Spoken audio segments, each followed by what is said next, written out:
What's going on, everybody? Doug here, one of the host, producers, and creators of the Genre of Your Life podcast, here with a bonus review episode for you all this week. This will probably be the final bonus review roundup episode for you all of the summer.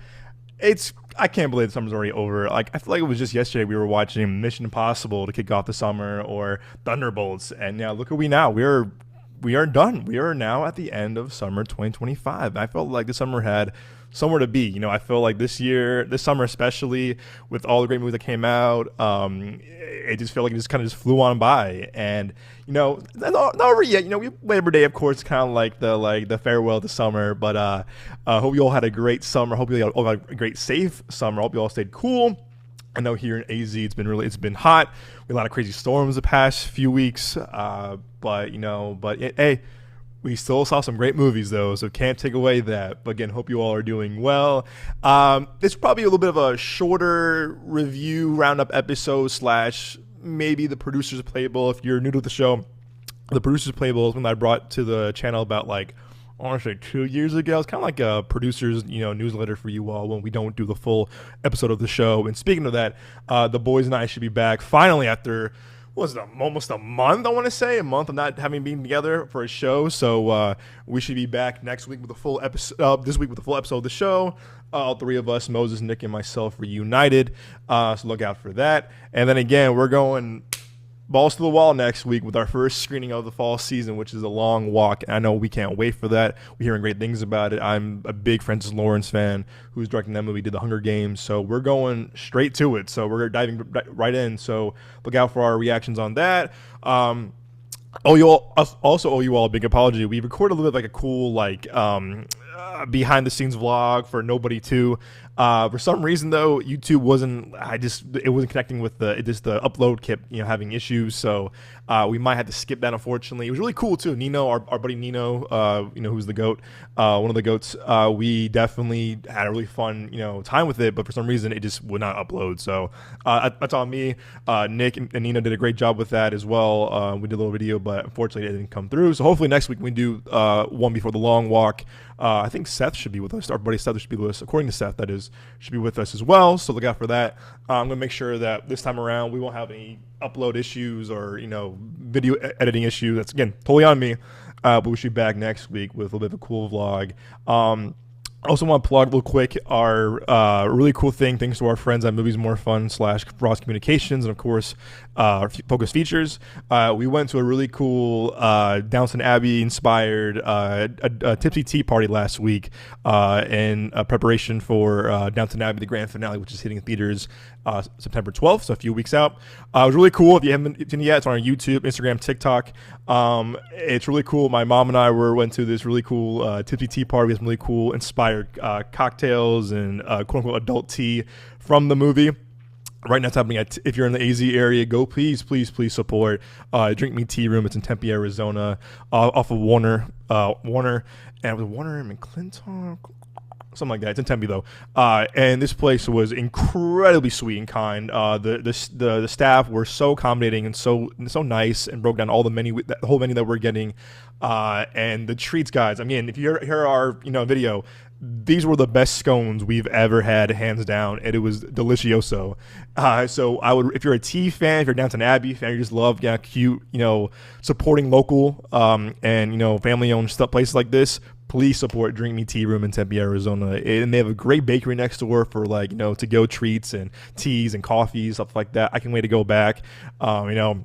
Telling all my friends about it. Hey, we gotta go. You gotta go here. And everyone's like, "Oh yeah, I saw your video. We gotta do it." So, but again, shameless plug. Please check out our video right now on our not vlog, but our day at Drinking Tea Room. Again, I want to shout out our friends at Movies More Fun and Frost Communications for making that happening, and for the invite, because again, that was a really fun day for my mom and I, but also it was really cool to cover that for the channel. So again, thank you Frost, thank you Movies More Fun, thank you Focus Features, and of course thank me Drink Me Tea Room, because we had a great time and good way to kind of end the summer movie season, of course, too. But of course, you can find this podcast on your favorite podcast platform, whether it's Apple Podcasts, Spotify, Amazon Music, YouTube Music, or again, on now our video show on our YouTube page, youtube.com/Midway Avenue Productions. Don't be shy. Hit that follow button, subscribe. Leave us a review, comment, rating. We want to hear from you guys. Like I said, really, we strive to make sure that your feedback is heard, your input is heard, because again, your feedback and input really helps us know what you want to see more of in terms of kind of reviews and content, stuff like that. So please don't be shy. Review, rate, subscribe. We want to hear from you all, because really your feedback truly means so much to us. And again, we have a lot more in store for you all as we're moving now to the fall and the winter of 2025. I'm trying to think, what do we have coming up? So yeah, we have Long Walk, like I mentioned, and then we have, I'm trying to think, what do we have? And then we have Him in a few weeks, and then maybe some things in between here and there. I'm working on a couple things myself for the show. We're going to hopefully get more bonus episodes, get more newsletters out to you all. We're still working on a few sponsorships, so if you're looking for a place to sponsor, we got you. Hit us up. I'm trying to think, what else do we have to cover? I know a lot more TV shows that are coming out. Like, we might do a recap thing for Peacemaker. I'm trying to think what else is coming out in terms of TV show. I know lots of coming out, but again, look out for that for sure. And I'm trying to think any of the events. Nothing at the moment, but again, we're trying, I guess we'll get more coverage for events. We might be covering a festival in a few weeks. I got to talk to Nick about that. That's going to be TBD. And then I'm trying to think what else we're trying to... I'm blanking, and forgive me.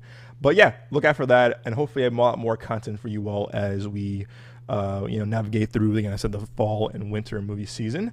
But on this week's review roundup episode, I'm reviewing The Roses, which is the adaptation of the book War of the Roses, which is also a remake, I want to say, from the 1980s.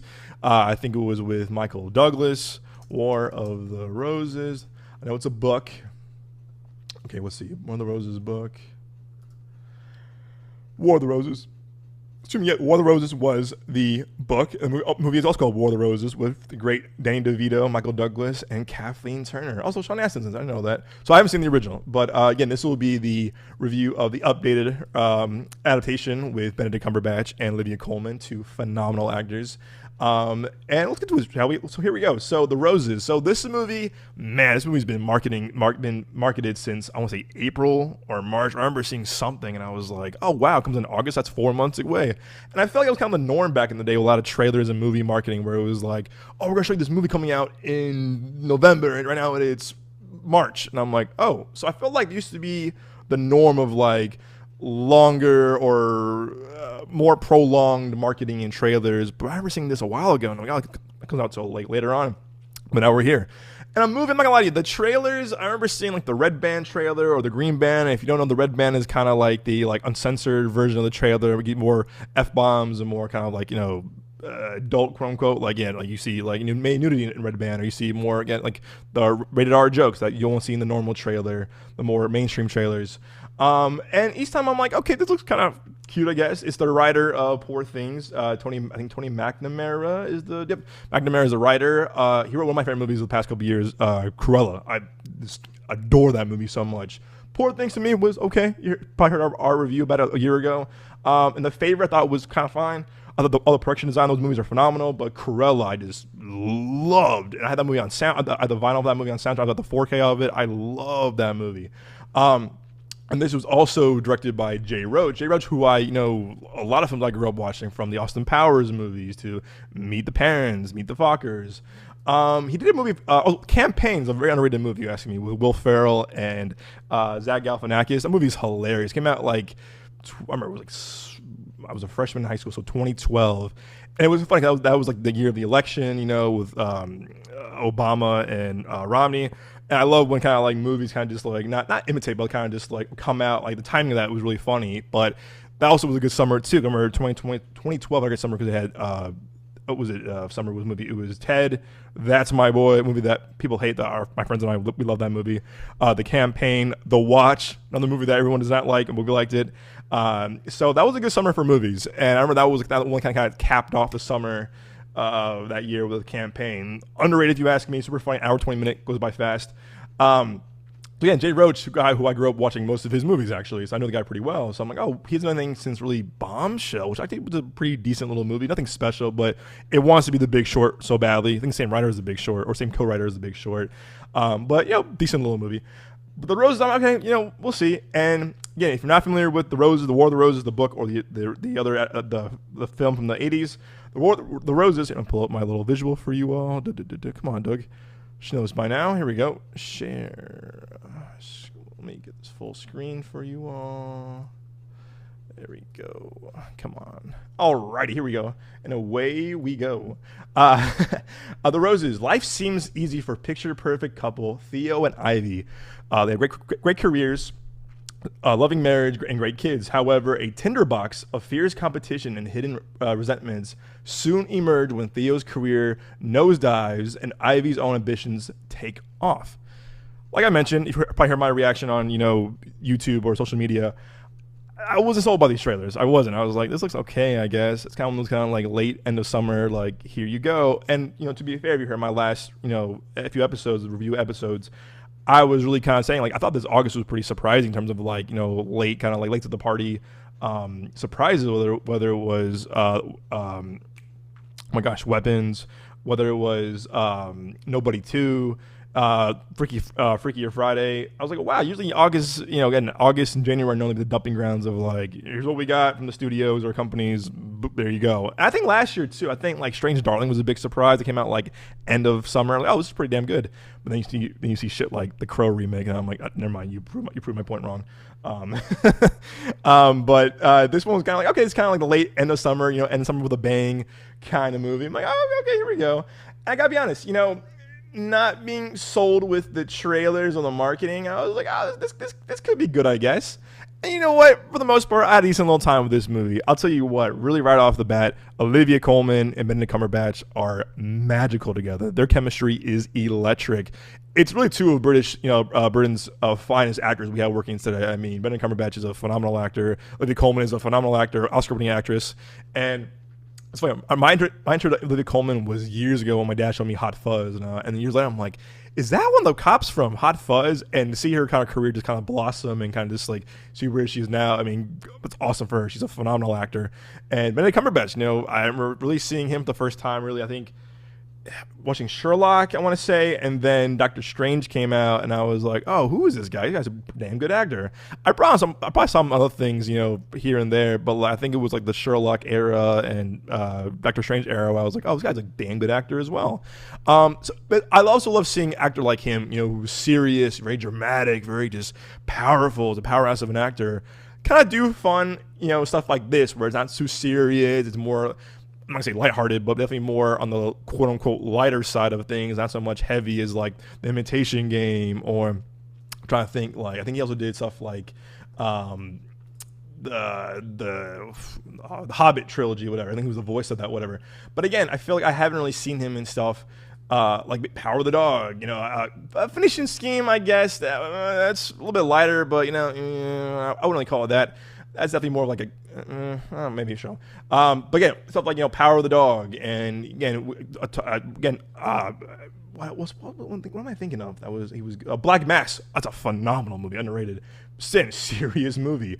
12 Years a Slave, Star Trek. I remember seeing Star Trek. That's what it was. I think my first intro to him was definitely Star Trek, where I was like, oh, this guy's a damn good actor. I think he was a great Khan. But blast people don't like that movie or like that version of Khan. I'm a big fan of that movie. I'm definitely a big supporter of that movie, or quote unquote apologist of that movie.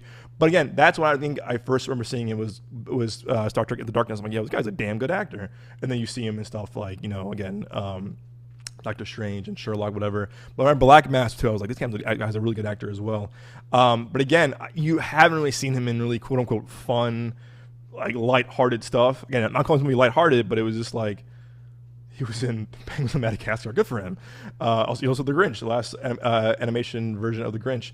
But again, it was just kind of fun to see him kind of like let loose, not be so like dramatic and very just like hard, this really angry character. So with that said, it was just fun seeing them together, and they just bounce off each other so well. And I wonder how much of this was improvised, because the script seemed really kind of like witty and very kind of just like pre-established in terms of kind of like the banter and the insults and the harsh back and forth between Olivia Colman and Benedict Cumberbatch. And speaking of harsh, this movie is harsh. In my reaction, I said, this movie is one giant PSA for marriage counseling and couples counseling. So if you're married and you see this movie, be prepared to get some counseling after this, or I was telling this in my reaction as well. I said, I say this movie should definitely give you one free month, like a BetterHelp or like a whatever kind of online therapy, because this movie just really explores this resentment in marriage, resentment in love, sacrificing your family's needs for your own career. And this movie had a lot to say. I mean, a lot to say. And sitting there, I'm not gonna lie to you, when I'm watching this and seeing them go at each other and seeing them how they were kind of just mean to each other, especially Benedict Cumberbatch, who's very misogynistic and very just a bit of a dickhead in this movie. No, not bit. He's a dickhead in this movie. I was sitting there getting frustrated because I'm just like, be nice to each other. Like, why are you all so mean? I mean, come on now. And if anyone's been in a marriage or been married or dating someone, had a partner, this movie doesn't shy away from like how harsh, the reality can get of like, resentment again, or just kind of, fighting and bickering. But I'm not gonna lie to you, there was times where I was getting really frustrated around this. Like, yeah, I'm not like comfortable watching this because I'm getting angry at these characters. I'm getting angry at people just not being so nice to each other. I'm someone who tries to be as nice as possible and really just, kind-hearted and positive. This movie was very negative at times, kind of bringing me down. I'm like, this movie is not that kind of fun to watch. And I'm just like, okay, just be nice. He's like, someone say sorry, like, please. But again, I think that's how the book was. I think that's how the original movie was too. So I get it. That's definitely part of like the lore or the kind of like the backbone of this property or this, the source material. And when the movie had its jokes, the jokes definitely worked. However, this movie, I would say, is more of a dramedy because when the jokes were not landing, And you can tell in the press screening we went to, shout out my boy Nino for inviting me again, appreciate you. It was a packed press screening. I mean, press in the back and the general audience in the front. It was a mix. There was prolonged periods of time where the jokes were not landing to a point of like, oh no. And you can tell in movies when they're going for a joke, you can tell multiple times in this where it was like, yeah, crickets. But when the jokes landed, the jokes definitely landed. And the crowd was erupting and clapping and all that too, including myself. I was laughing pretty hard at a few things. So even though the movie is funny, I think the movie suffers from inconsistency in terms of its humor. And that's tough. I feel like in comedies nowadays, as we all know, comedies are not being made as much anymore, especially for theatrical comedies. And you get stuff like, Naked Gun or even like A Friendship. And I think Naked Gun had a really good pace of boom, boom, boom, joke. And I think most of the jokes land in that movie. I will say in the Naked Gun, there's a bit of a gray area where they weren't really landing. But in this movie, it was like, hey, joke, great. Nothing. Joke, nothing. Joke, nothing. It was kind of really kind of like uneven. And I'm like, oof. And I think that's because when you package a comedy, a movie like this, like a dramedy, you gotta balance the genre really well. You gotta balance genre, you gotta balance comedy, drama, and romance really well. I think back to like Meet the Parents, a good or early Nora Ephron movies, the Rob Reiner movies too. It's like if you're gonna do a rom-com, you gotta balance the comedy and drama and romance so well where they kind of just flow with each other. And this kind of was like kind of stepping over each other in terms of like what it wanted to be in terms of the genre. So that I'm like, okay. And, supporting cast-wise, the movie has a great cast. And, I was thinking watching the trailer, I'm like, oh, wow, they have this person, this person. And, especially in comedies, your supporting cast has to be as strong as your leading people. You really do. And if they're not, it's quite apparent when it's not. And you're just like, okay. And I got to say this. So, from Kay McKinnon, Andy Samberg, Sunita Mani, Jamie Demetrio, who again, I'm butchering his name, also good actor. Zoe Chow, great actress. Nikuti Gatwa, who's also a good actor as well. The supporting cast seems kind of all over the place. You got Olivia Colman, who plays a chef in this. Her staff. You got Benedict Cumberbatch, who has his friends like Kay McKinnon and Andy Samberg, and also Jamie Demetrio and Zoe Chow. Their group it's a really well-established group of kind of like you can see how people play off of each other, but the supporting cast in this is weak. I'll explain why. Kay McKinnon and Samberg, who play a married couple as well. Most of their them as characters are there to have repetitive jokes, and it was like, oh ha ha ha at first, but then as the movie goes on, they keep doing the same joke, the same joke, and the same joke, and the same joke again, to a point of like, okay, it was funny half hour, 45 minutes ago. They're there just to be like repetitive, to be there for repetitive jokes, and you can tell in the audience too. Like the jokes were like, oh, that's funny at first, and then the jokes were slowly dying out. And you have great actors like Kate McKinnon and Andy Samberg, who are great comedic actors as well. Utilize them to their full potential and full extent. And this, they kind of just were just there to be like, oh, look, repetitive joke, punching bag. Oh, that's funny. Okay, sure. And, you know, and there's also this weird joke. Andy Samberg talks about like about suicide or about like, you know, and I was just like, this is not funny. And again, you get that the material aside, it was just like, it just wasn't funny. And you're like, okay, if you made it more clever or made it more this, that would have been funny. But his thing was just like, oh, maybe I'll kill myself. Oh, I don't know. It's like, it's not funny. It didn't work for this whatsoever.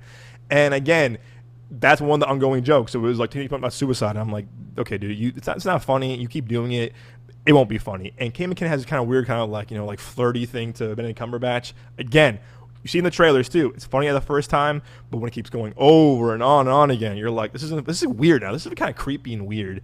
And I thought even with I thought the supporting cast for like again her Olivia Colman's, you know, her kitchen staff, Nikotsi and Sunita, they're funny to play Jared and Jane. They're funny because they have like kind of funny moments here and there. Like, oh, it's kind of funny. Like, kind of like one quick one-liner or like things that in that restaurant that were like relatable, also pretty funny.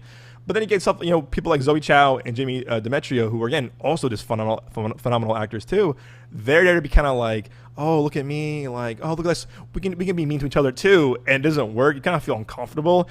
And that could have been what they were going for, but at times when you feel uncomfortable, you kind of feel like this is kind of cringe to watch. And again, knowing how Jay Roach goes, you know, in his comedies with the parents or you know, even the campaign, and knowing Tony McNamara goes with his kind of like he's writing with, you know, Poor Things, Favorite, and a few other things, you can tell like they're trying to go for humor and kind of uncomfortableness.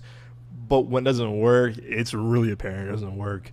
Also for a movie, for a little Searchlight, you know, owned by Fox, owned by Disney now, I thought the cinematography and the production design of this was beautiful. And it takes place in Northern California. It was probably shot somewhere else. Let me see. Northern California. I'm going to say it's going to be shot like, let's see, where was this shot? The Roses, 2025. Let's see if I can find where this movie was shot.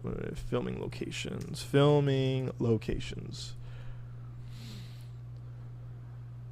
Oh, England. Yeah, it makes sense. So it was filmed in England. Like how most films are now being shot overseas, unfortunately. I also filmed in Winston-Salem, North Carolina. So yeah, production studios. Pinewood is in Atlanta and UK, but it was shot in UK. I think a lot of the exterior shots, establishing shots, were definitely, you know, out of California, but it seems like Devon, England, and Winston-Salem were the two production companies. But again, the area that they're in, like, kind of like a little beach town. It's supposed to be Northern California. It's just beautiful to look at. It's gorgeous, and it's very kind of like New England-y themed, very East Coast themed. It's beautiful. And again, for a low budget film like this, and again, you can't use a green screen for this kind of stuff. I mean, green screen. Okay, first off, there are green screens used in this movie, and they look terrible. There's a couple times where my buddy Nino and I were like, "Damn, that green screen is not green screening because that looks awful." There's scenes where they're at a house, you can tell the background is so fake, or there's a scene where they're during a storm, you can tell the green screen is so bad. You're like, yeah, for a low budget film, that kind of makes sense, but oof, it's rough to look at times. You're like, this looks really bad. But when you do feel like when you're in the interior of a restaurant, the exterior of a house, it's just like really summer-esque, and it's really fun to look at. It's very kind of cozy. This movie definitely can, just showcase how the importance of smaller budget films like this from a big studio, whether it's Fox Searchlight Focus Features, that they can definitely, show more films like this caliber and still make a profit. So it's getting decent reviews. A few other things too I would probably talk about too is that there's some weird. I mean, so Olivia Colman and Benedict Cumberbatch, they meet in England because they're from England. They moved to California, and their kids are American. And you would think that, hey, if I'm growing up in a two-parent household that both have strong British accents, I'll probably pick up the British accent thing here. No, their kids are as American as they can be, as myself. And I'm just like, you would think that little accent. I was telling friends about that, like, are the kids British? And I'm like, no. And even our supporting staff, supporting cast, some of them are British too. They have American accents, and again, it's not a bad thing, but also I'm kind of just like, well, if they kept their accents, why can't you all keep your accents? I mean, it's really kind of like, it's more as to like the characteristics of the characters and the story overall. So I was like, okay. But again, another supporting cast too. Alison Janney, scene stealer. She's so good. I mean, I remember my mom talked about her all the time in Spy or Juno. I mean, she's a phenomenal actor. She's great in I, Tonya. Won an Oscar for it. They waste Alison Janney in this entirely. She's in it for, again, spoiler, maybe 2 minutes. You see her scenes in the movie, and that's it. I'm like, what'd you get Alison Janney for? I mean, she's a phenomenal actor. Like, she's a scene stealer, and she adds so much to comedy, to drama. She can do it all. And then when she's in the scene, and then she leaves, you're like, that's it? And I'm like, they could have gotten anybody for that. I don't feel like you definitely wasted a lot of people's talents in this, where I'm like, oh, come on, really? So I could use a lot more of her. And she's heavily in the marketing and the posters. Like, Alison Janney's in this. Yeah, for 2 minutes. So again, spoiler. I'm sorry, that's a spoiler. I apologize. But you've seen her scene in the trailer. That's it. And I'm just like, why get her in the first place? And I was like having J.K. Simmons in it for a few minutes. I think back to like a movie that I love, Up in the Air. He's in it for like 5 minutes.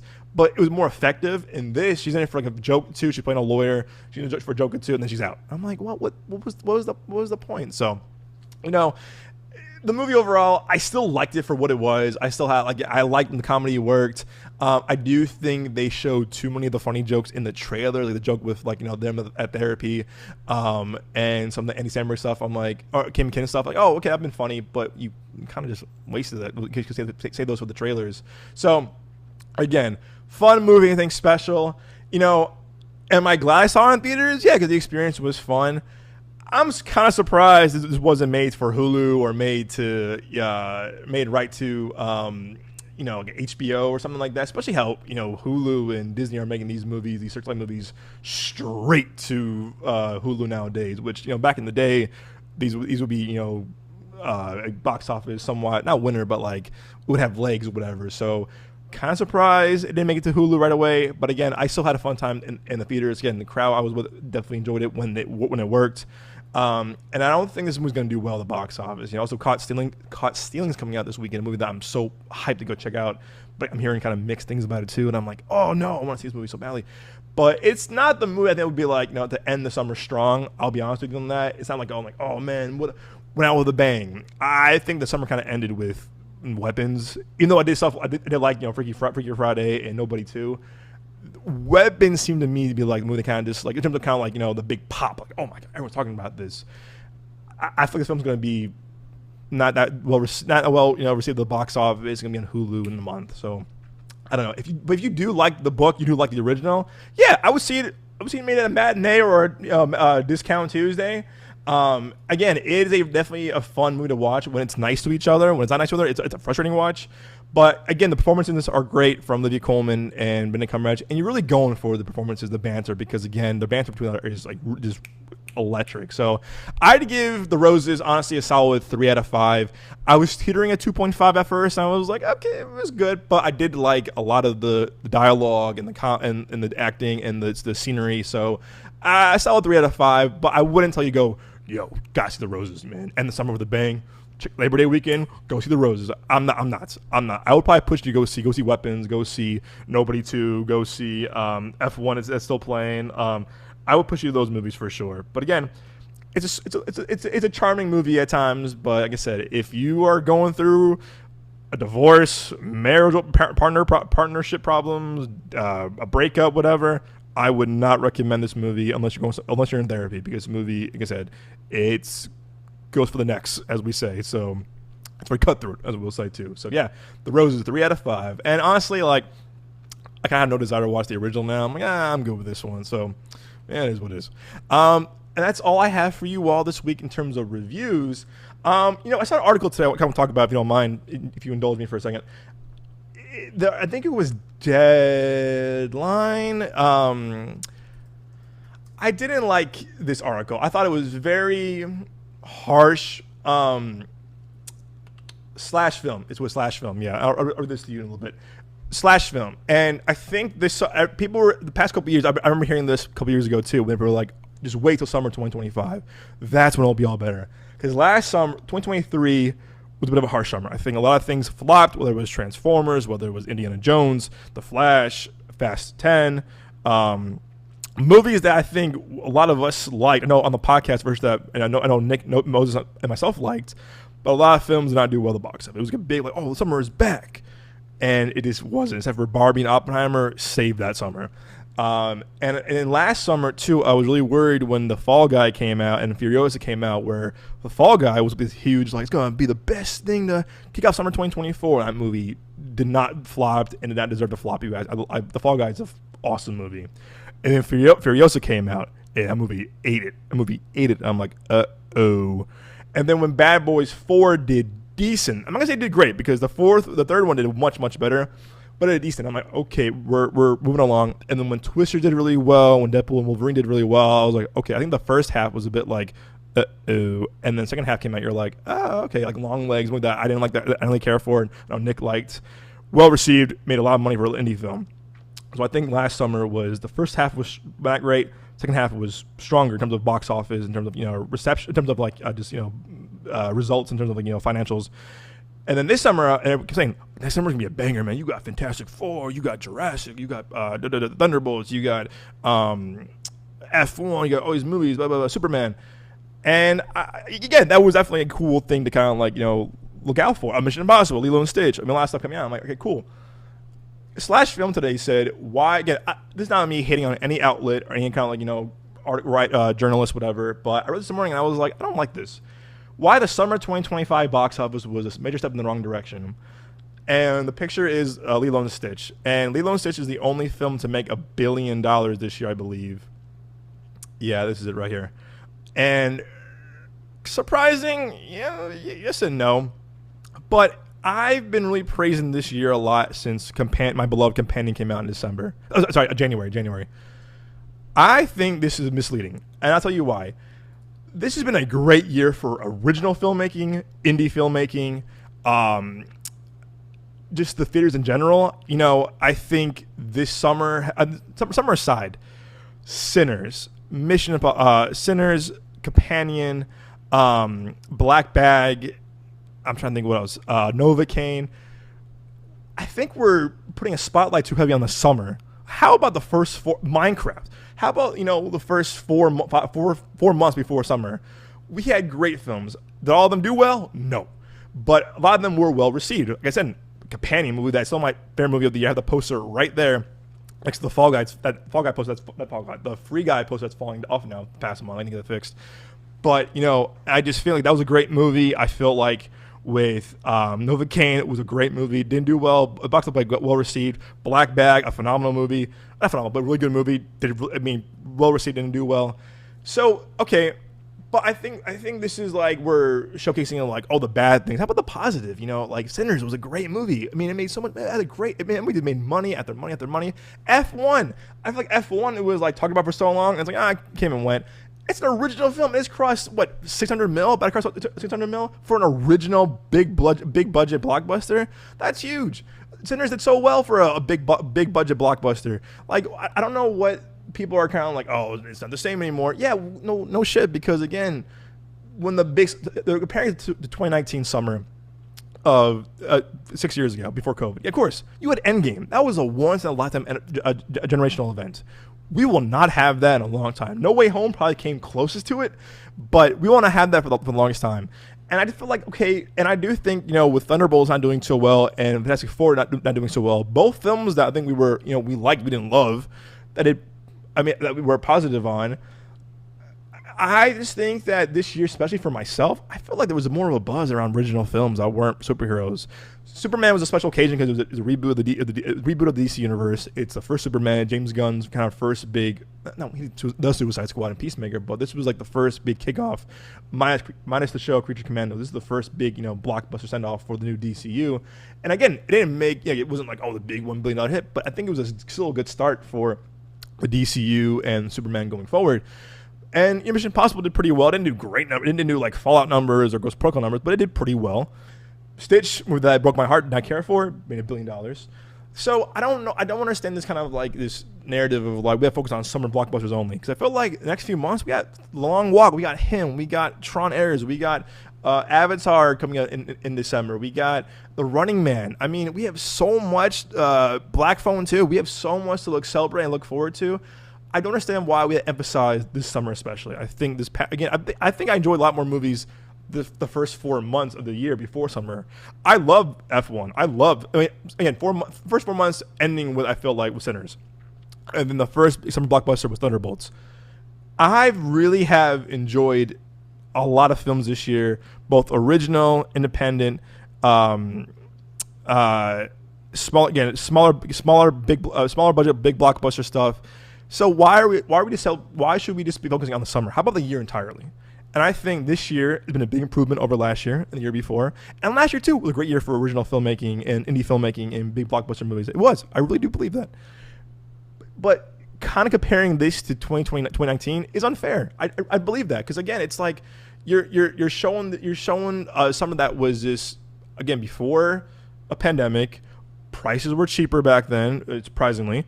You didn't have a generational event with Endgame coming out. You had Endgame coming out, which again, generational event for so many people, including myself and Nick and Moses.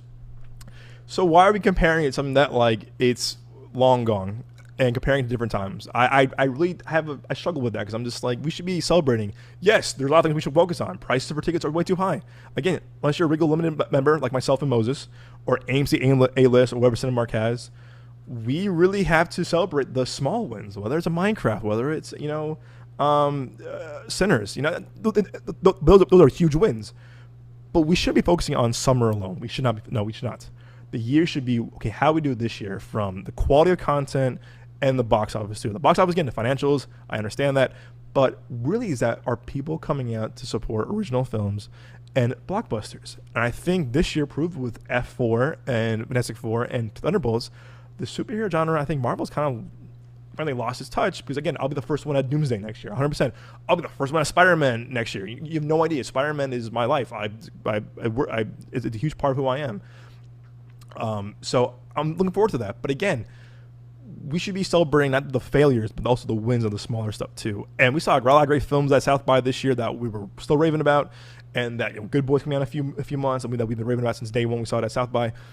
Let's celebrate that. Let's not be, 2025 was a step in the wrong direction. I disagree. I think this was a good step in the direction, because you had a variety of different stuff, from blockbuster to studio films to indie films, that I think this did well. I really do. And I do think that if you're comparing it to the 2023 Barbenheimer thing, okay, that was cool. But that was a staple on time. How do we move forward? How do we move to the next big thing?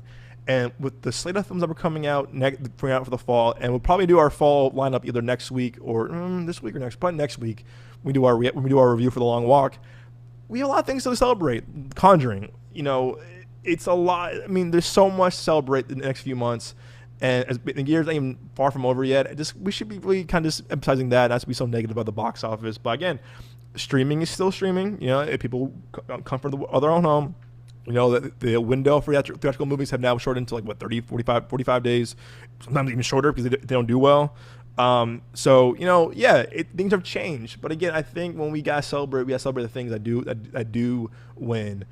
And I don't know, this kind of, not rub me the wrong way, but I was just like, I think this was a great summer of movies. I really do. And I think we'll probably talk about it a little bit more this week when we end the summer, when we do our last episode of the summer. But I don't know. I still celebrate the summer a lot, and I went to the Regal a lot. I went to screenings a lot, and I want to celebrate cinema in general and the box office and the theatrical experience. I didn't see many IMAX movies this year, unfortunately. I saw Sinners, Superman, and F1. Those were 3 fun experiences at IMAX, but I didn't see F4 in IMAX. I didn't see Thunderbolts in IMAX, and I'll probably won't see another IMAX movie until Running Man. yeah, give or take. But I don't know. I really am happy about this year so far. Again, summer aside, like in the first 4 months, again, Sinners, Companion, The Accountant 2, Novocaine, Black Bag. It was just I think a lot of things to celebrate, and I don't understand this narrative of like, oh, it's a failure. It's like, well, we have to like, measure it to different metrics. And I do think with the end of the year, with Tron, I hope Tron does well. I love Tron Legacy. With Avatar, I like Avatar 2 more than 1.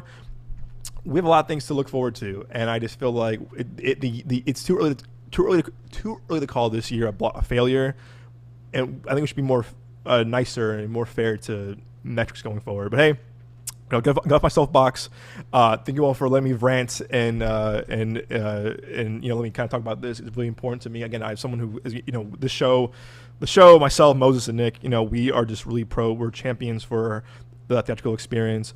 I'm bummed that we didn't get Spike Lee's new movie. I gotta wait till Apple TV next week. We had it in one theater and it was like playing out one time out here, and I'm like, I don't want to. I'll drive, but like it just didn't work on my schedule, so I'm just like I couldn't make it work. So I wish that was more of a wider release. Unfortunately, I know we got a lot of things coming out of TIFF. We're probably gonna cover next few weeks and Fantastic Fest, but the year ain't over, guys. It ain't over till it's over, and I think we have so much more to celebrate and look forward to. So make sure you're looking out for our reviews, reactions, our episodes, of course, because again, we have a lot more to cover for you all. So thank you all for joining me on this last review roundup episode of the summer. If time is my favor, I might do another kind of like quick newsletter episode before Labor Day. If not, the Boys Lounge should be back next week with a full episode of the podcast. Look out for that. But until then, my friends, stay well, stay safe, stay cool, and of course, we will see you guys at the movies.